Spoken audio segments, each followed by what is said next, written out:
Hey, this is Michael Emery. Thanks for tuning into the Slow Baja. This podcast is powered by Tequila Fortaleza, handmade in small batches, and hands down, my favorite tequila.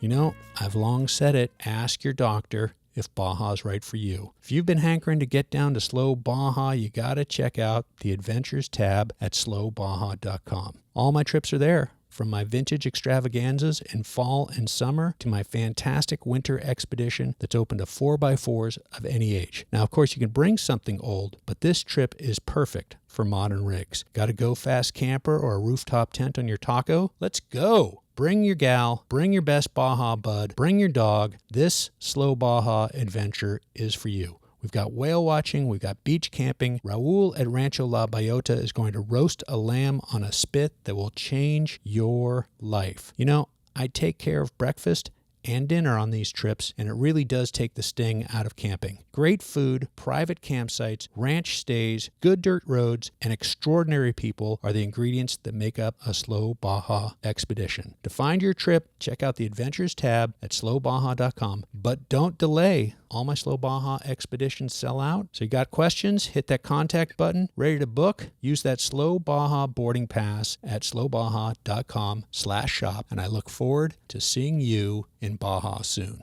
And folks, just so you know, I am always here for you for your Baja trip planning questions. One question, 100 questions. The easy way to get me is slowbaja.com/contact. And if you'd like to go to Baja and you don't want to go by yourself, you don't have a vintage vehicle, my winter trip doesn't work out for you, I am happy to talk to you about organizing and leading a private guided tour. I've done it. I've loved it. The pictures are over there at slowbaja.com/adventures, and you can check them out. And if you've got some questions, let's talk.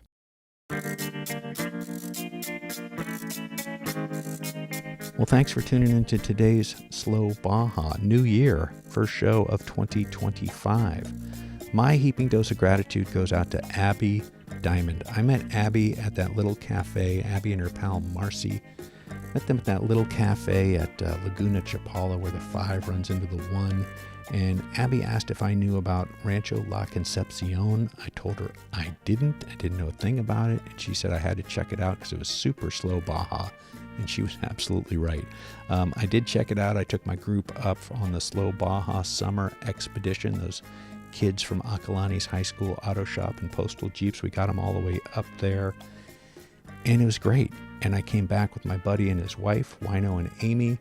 And then I brought my fall Slow Baja Vintage Expedition there. And Cesar and Vitza cooked a fabulous dinner for my group and made stunning apple pies from their trees.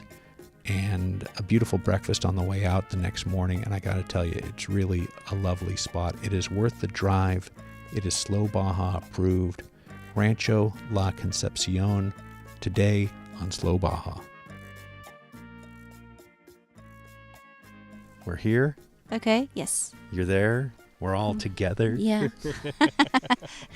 To squeeze in the camera. Yeah, it's a beautiful morning here at Rancho La Concepción. I'm delighted to spend the night. And I've got Vitza and Cesar here. They're our beautiful proprietors of this fantastic ranch. And we've been joined by a whole mess of flies. Como se dice? We would say in English a shitload of flies.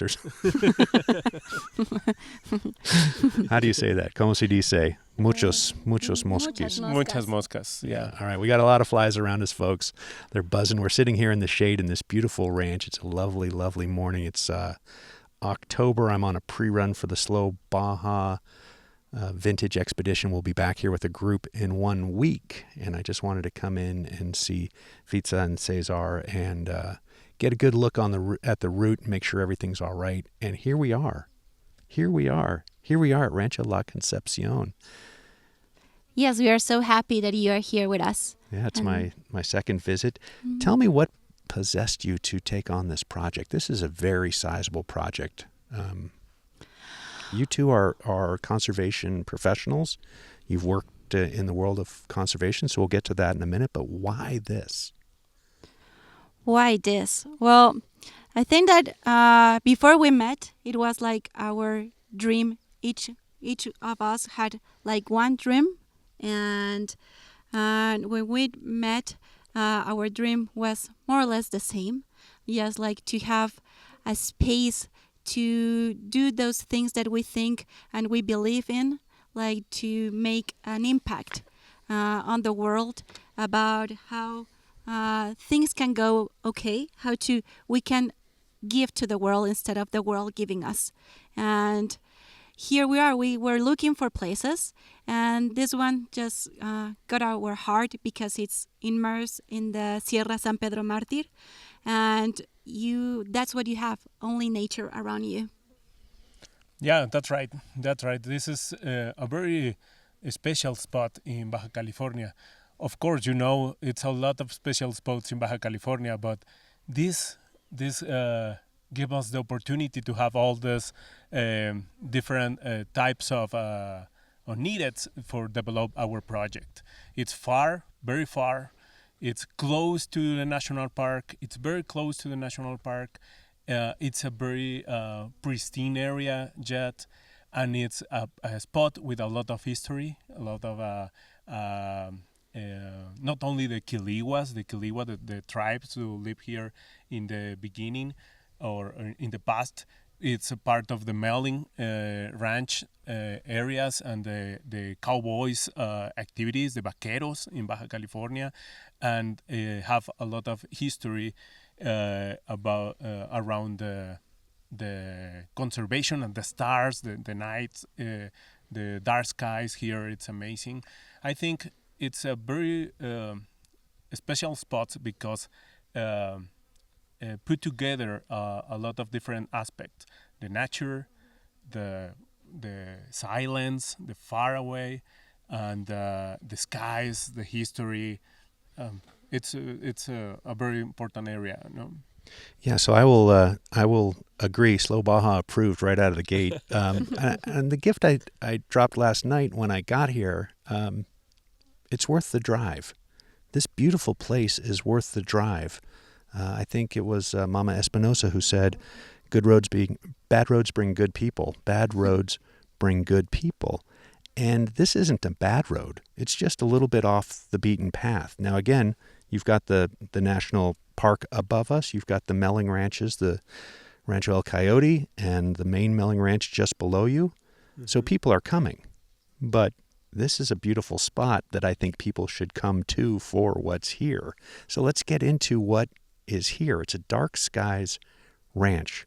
So people should come here first and foremost for the stunning, spectacular skies. I set my alarm for 2:30 this morning so that I could just get up and see the stars, and they're just right there on top of you, and there's really no light pollution at all. It's stunning. Yeah. So tell me a little bit about that. Yeah, so I think that in the cities we forget that there are a million stars above us.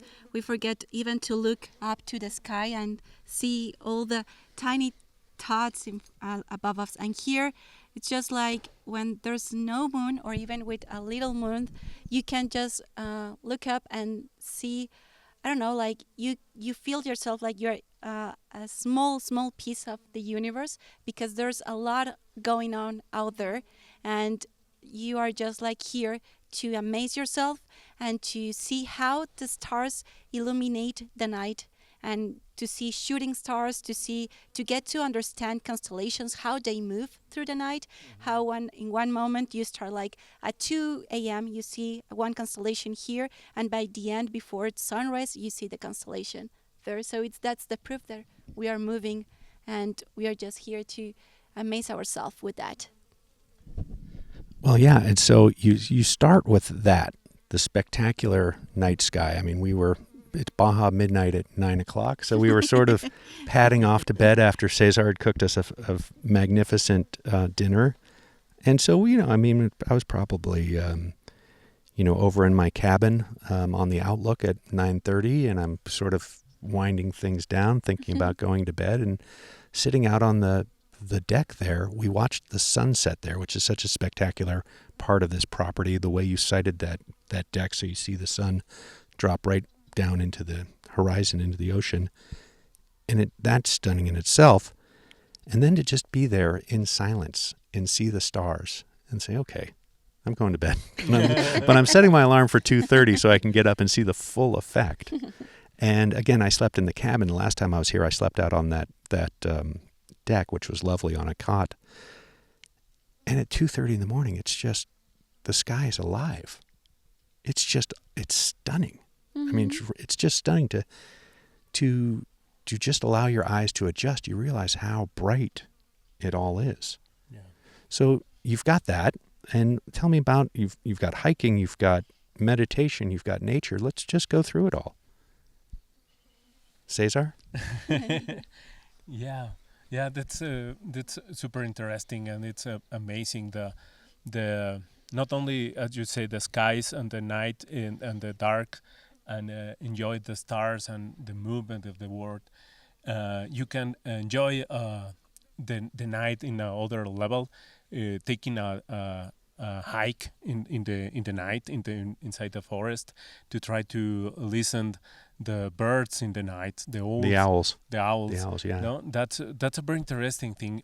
You not only can see the life in the stars and in the skies, you can see in the night the life and the things that happens and that hour. No, most of us are having a dreams in the night, rest, sleeping. But a lot of different animals, people, and things happens in the night, and that's very interesting to try to enjoy and hear. The opportunity with this property, with that far of more of the things, the animals keep more. They're more relaxed. More relaxed, yeah. Yeah, that kangaroo rat that walked me up to my cabin, he just didn't care. Yeah, He just scampered in front of me the whole time. Yeah, you can see the deers in the night. Here in the property have this apple trees plantation, and the deers love it, the apples. Love it, the apples. And you can hear in the middle of the night with all the sky, the dark sky, you can hear and see the deers moving around here, and the birds, the owls, and all the fauna on the life in the night. Wisla, tell me a little bit about your specialty, your passion. We were talking a little bit over breakfast, beautiful breakfast that Cesar made. You meditate, you lead. Part of what people come here for is guided meditations, and to meditate in nature, in companionship, in company. I don't know how to properly say it, but tell me a little bit about meditation here and what you're doing. Yes. So I believe that meditation, it's a way to just like slow down ourselves. And I have been practicing for a few years now. And what I like about meditation in nature is that it awakes all our senses that sometimes I feel that they are like sleep. We forget how to feel with all our skin, how to smell, how to hear. So one part of the meditation, or one meditation that I like to guide, is like just, first of all, to feel yourself presence in the space, and then little by little starting awakening all your senses, like to feel the wind through all your skin, to get to recognize all the sounds, the farthest sounds and the closest sounds that you can perceive, and also the smells. Sometimes we don't pay attention to all these kind of senses and how these senses give us information about the place we are in, and how they awake us, and how they make us like realize that we are in the present, and how we can enjoy ourselves in that space, but also to enjoy the space with ourselves in it. Yeah, sounds good. I'm ready for that today. We've got more mapping to do, unfortunately. I won't be staying to meditate, but I'm open to that. I'd like to give that a try. Also, you two are quite hikers, adventurous hikers, but you have a number of hikes here on the property that go from very relaxed, sort of accessible, I don't want to say easy, but accessible, easy hikes, to a strenuous 11-kilometer, 6-hour route that we were discussing earlier. Let's talk about that a little bit. Tell me about what's here in the hiking. what you see, where you go. Yeah, we have this different levels of hikings, no, for be available for any kind of tourism or guest or desires. Ability, no? any type of ability. Ability. Yeah. Yeah, and one of them it's very close here. We are starting this project like 2 years ago, 1 year in operation, 2 years ago living here. But this property, this ranch, it's a very old property. It's a lot of history here. It's a lot of histories, a lot of things to see. And one of them, it's a little hike. We can see one of them in a little hike to up in the hill to visit one ruins of a little cabin of Kiliwa people, and we can be there and talk a little more about all the history, all the Kiliwas, all the behaviors of that tribe, all the things that they collect or hunting for interchange in the coast for other type of resources. And it's very interesting. It's not only a hike, a traditional hike. No, it's only the exercise that it's very nice to walk in the forest. It's a little hike to understand better the culture and the nature. As you say in the beginning of this podcast interview, we are both guys to work for conservation for many years by now, and we want to share with our guests all our knowledge, all our understanding about the nature, and we can walk in these hills to take a look about the flora. You have to look and learn. Look and learn. Look and learn. Look and learn. Yeah.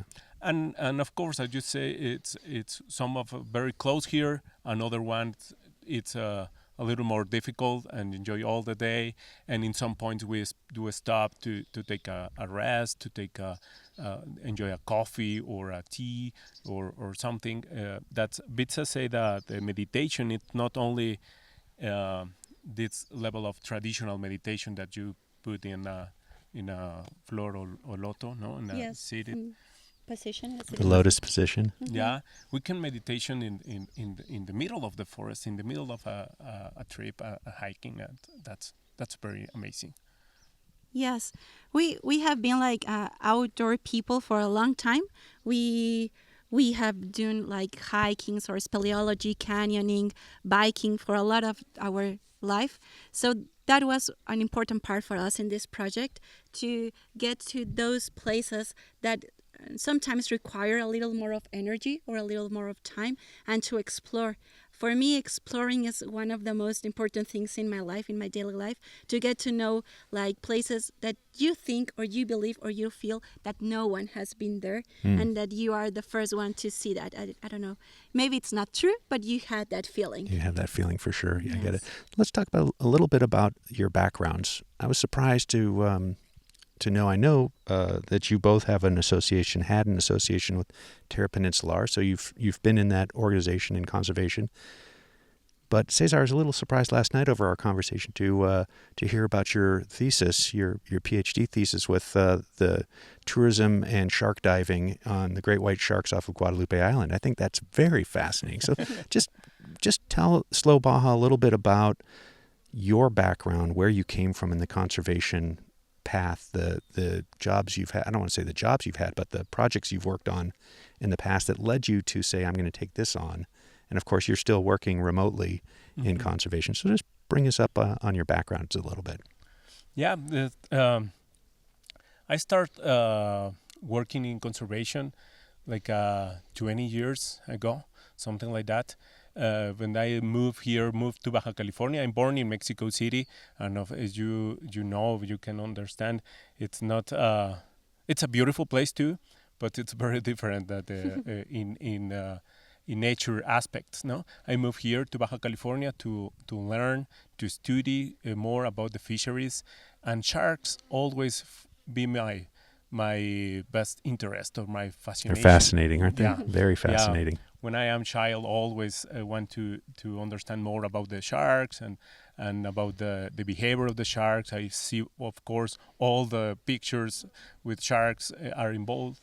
and I started working here in CICESE to do my master degree, and my theme of thesis it's the change of the behavior of the white sharks in interaction with the cage diving, and develop a methodology to understand better I test 3 different methodologies to understand better what is happening with the cage diving.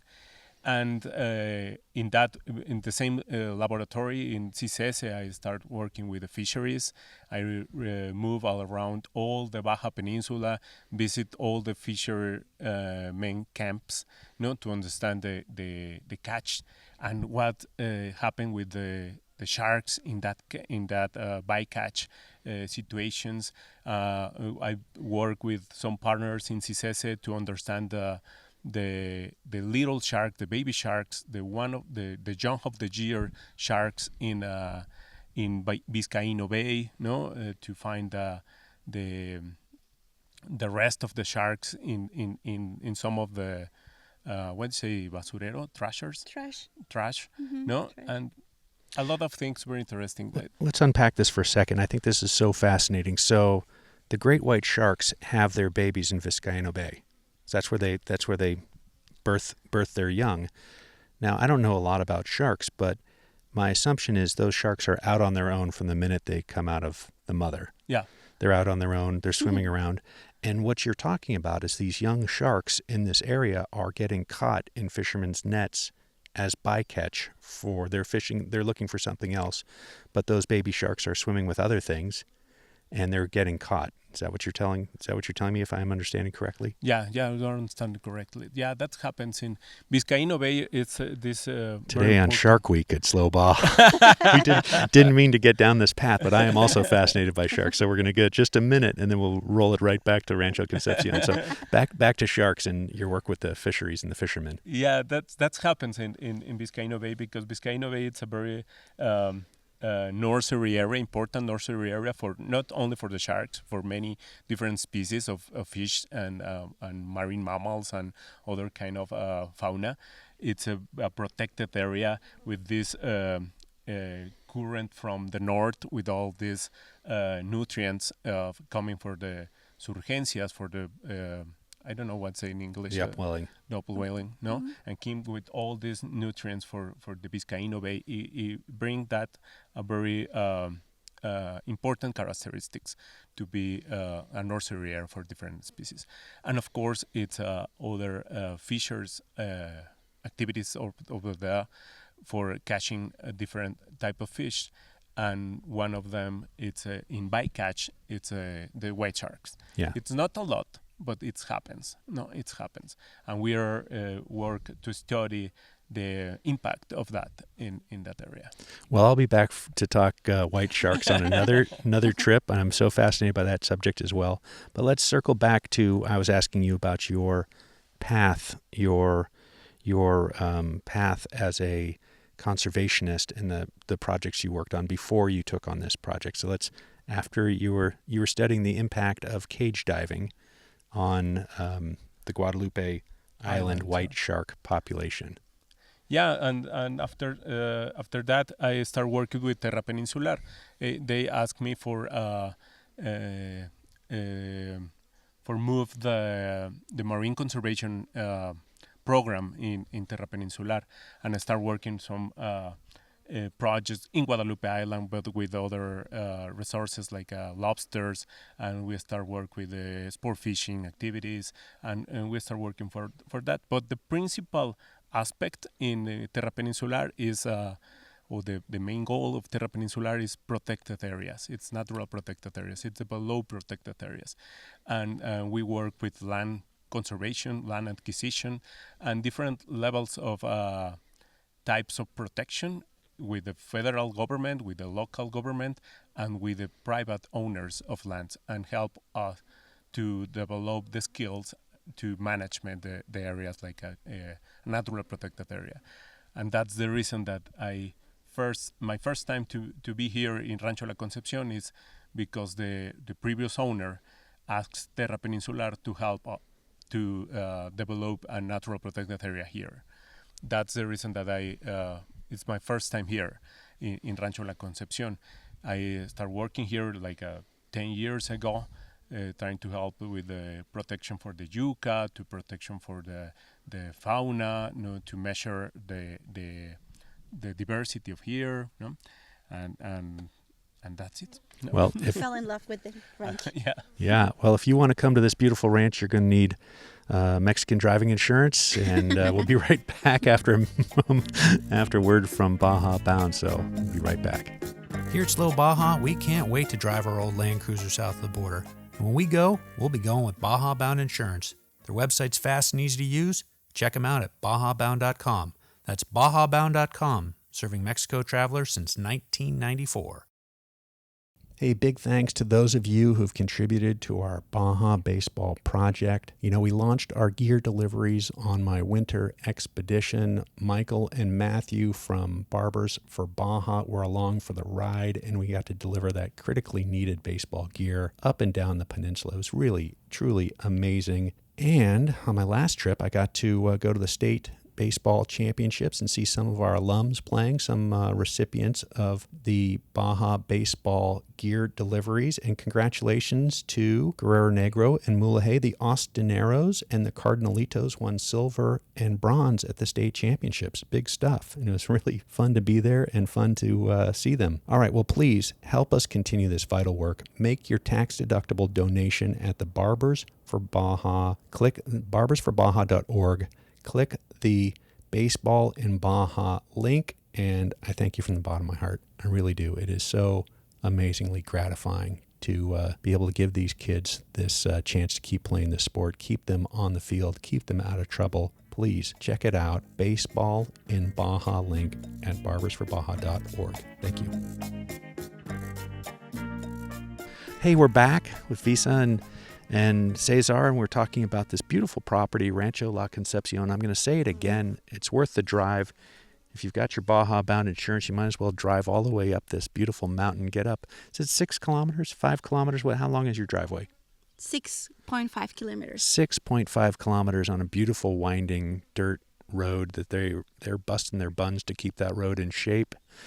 I heard Marcy and Abby did it in a Prius. I did it in low. I put my truck in low, but it wasn't in four-wheel drive, but we got up it all right. We were just talking about your paths as employment, as conservationists getting here. We didn't get to you, Vitza. Tell us a little bit about your background. Where are you from? How'd you get here? So, I'm also from Mexico City, where I studied biology. And then I think where I just get this dream to live off-grid was after I finished my degree. I went to an island that's called Isabel Island in front of Nayarit, and I spent like 5 months over there studying birds, like blue-footed bobby bird, and I think that's when I realized that I just wanted to live in nature and to be around nature, and that I was comfortable there and not in Mexico City. So then I returned to Mexico City and did my master, but in the other peninsula of Mexico, in Yucatan Peninsula. And I did some job. It was a program between Canada and Peninsula. And with there, I also discovered my dream to explore and to get to know other cultures and to get to know other places. And I went to Cameroon in Africa to study how the chain of firewood works over there. And then I came back here, and then I also worked with Terra Peninsular. But before starting working for Terra, but because of Terra, I went to Alaska to start working with the Forest Service over there and to get to know how to do trails and how to manage the part of the tourism in natural protected areas. And then I came back and worked at Terra doing that in their natural reserves. But as I told you, that was this dream of making an impact. And that's where Cesar and I get this dream together, or accomplish this dream. And we came here and we decided that it was the perfect place to start it, to make an impact, to create this regenerative tourism where people come and get something from the place, from nature, from being digital disconnected, but also the place gets from us by being here. Just like I don't know, like doing composting, like getting the fruits, and we are giving also to the place and protecting the place by us being here. Yeah, it's a noble undertaking and a sizable undertaking. There's an Yes. awful lot here that you guys are taking on. So we've talked a little bit about the hiking, the meditation. Up the hill, you've got the Condor restoration project, the rookery, or the breeding program for the condors.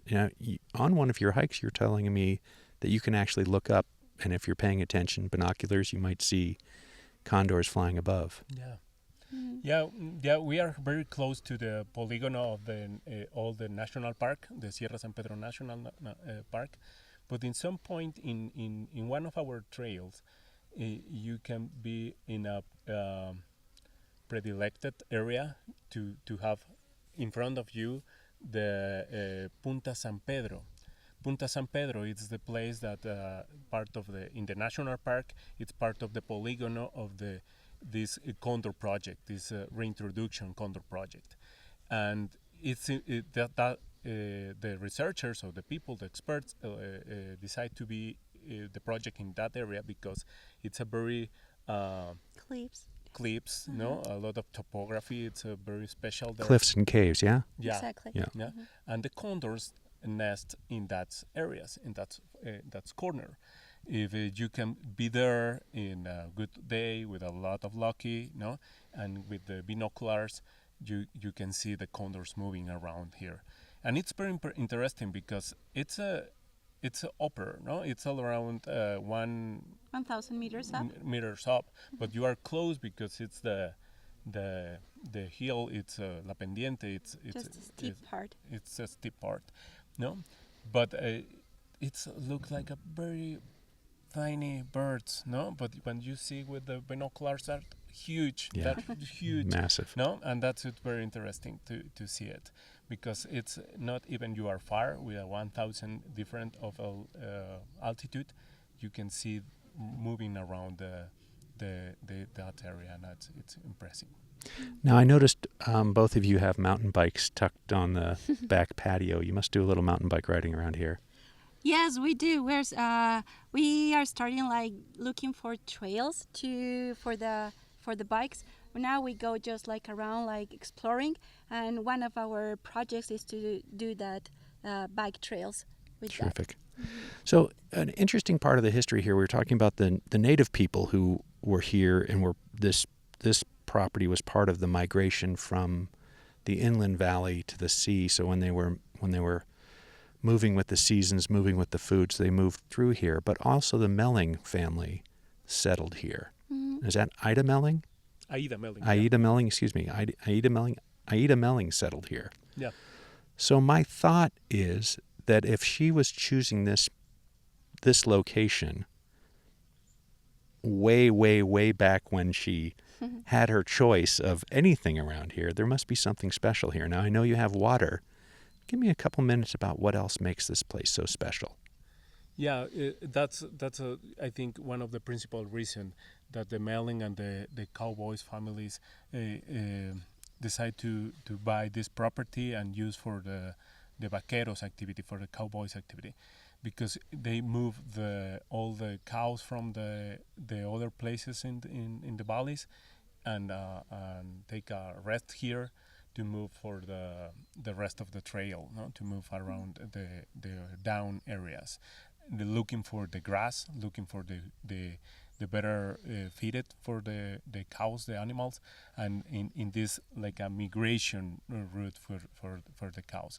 And this property it's crossed for 3 different streams, no, different trips. One of them run water. 2 of them run water all the year.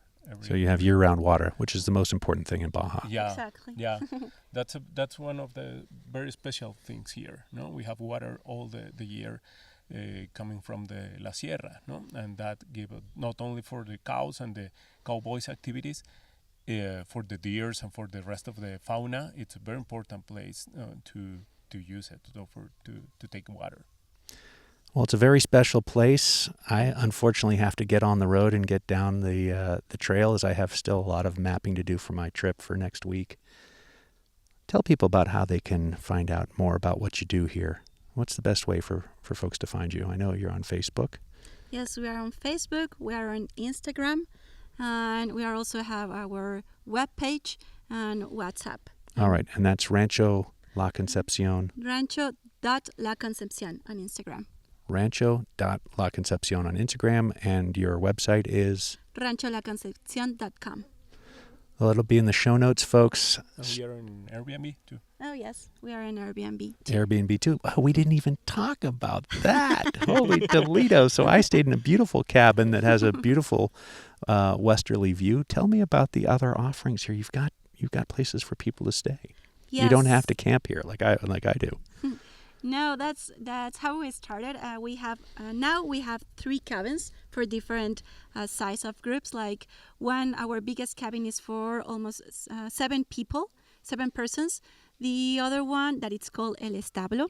The middle one is from 2 to 4 people, and the one you stay. This is the one's behind us, and the other one is where you stay. That is one for 1 to 2 people.